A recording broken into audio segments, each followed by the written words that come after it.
Hola, yo soy Vicente Solás. Bienvenidos a nuestro programa de Navidad. Las fiestas de Navidad atraen los recuerdos más dulces de la vida. La nieve, el aire fresco, gente llena de alegría. Bueno, yo solo tengo 2 años, pero reconozco que esta temporada es algo especial. Hoy es Nochebuena, y por ello dejaremos al lado los temas que normalmente tocamos y vamos a contarles una historia tradicional mexicana. Como es costumbre, nuestra presentación será de alta calidad. Este cuento es presentado por Colacao. Recuerden que una taza de cacao no es cacao sin cola. Ahora bien, les contamos la historia de la flor de Nochebuena.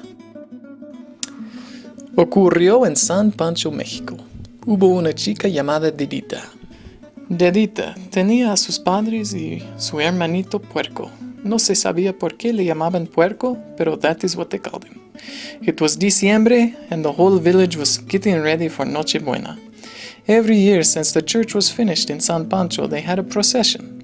All the people of the village carried gifts through the streets to the central plaza where a nativity scene was constructed. Every faithful villager would place his gift at the feet of the baby Jesus. Dedita was a faithful little chica, and she would surely bring a gift for the baby Jesus. But as we all know, things do not always go as we plan, and Dedita's parents became ill. They were very sick, and it took everything Dedita could do to take care of them. With each passing day, Dedita would struggle to find time to get her gift ready for baby Jesus. She first tried to make a blanket with some yarn, but the yarn was too big for her fingers, and would get all tangled up. Another day she took some leather to make little booties, but she could not push the needle through the tough leather. For the first time in Dedita's life, Nochebuena arrived much too quickly, and the procession was about to start. Dedita was so sad because she had nothing to give to the baby Jesus. Dedita followed the procession just out of reach of the candlelight, so no one could see the gifts she did not have. When the group moved into the central plaza, Dedita stayed behind with tears in her eyes. She had failed to prepare for the baby Jesus. "You didn't fail at all," said the Tempescuitle. Dedita looked around. "Who's there?" she asked. "I'm standing right in front of you, and I'm here to bring some good news." "You're a Tempescuitle," she cried. "How can you be talking to me?" "Does it really matter?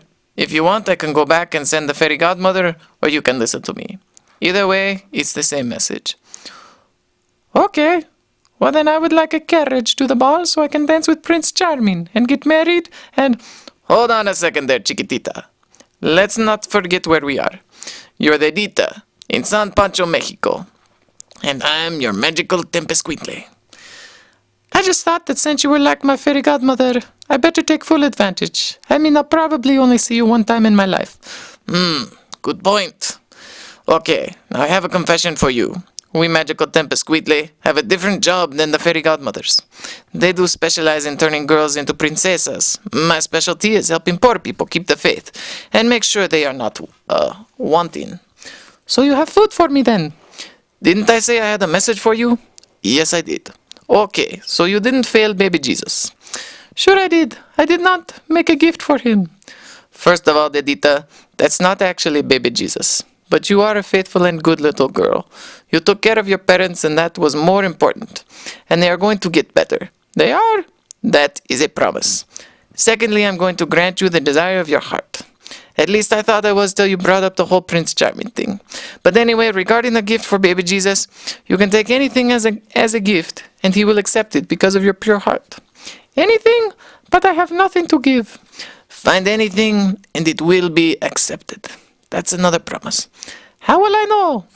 "You will know." So Dedita turned and could see only one thing around her in the alley. She quickly grabbed an armful of green weeds and turned to look for the Tempescuitle's approval. But he was gone. With no other option, and faith in the Tempescuitle's promise, Dedita walked up to the baby Jesus and laid the weeds all around the manger. The villagers were shocked to see Dedita placing weeds all around. 2 men were about to jump up and clean up this disgraceful mess when their wives stopped them as Dedita bowed her head to pray. All was quiet as she prayed, but slowly a sound of awe arose. By the time Dedita finished her prayer, the whole congregation was standing and whispering in unbelief. Dedita opened her eyes to see her weeds had turned a beautiful red. A red pointed star on top of each poinsettia. The next morning at Dedita's house, the whole family woke up healthy and happy and enjoyed the best Christmas feast they had ever had. All except Dedita, who for another first in her life was not that hungry. Siglos han pasado, pero en el pueblo de San Pancho hay una ofrenda de la flor de Nochebuena por cada ciudadano. La semana que viene volvemos con un programa que no deben de olvidar: cómo evitar la lengua negra y otras enfermedades típicas de América Latina. Gracias y muy buenas noches.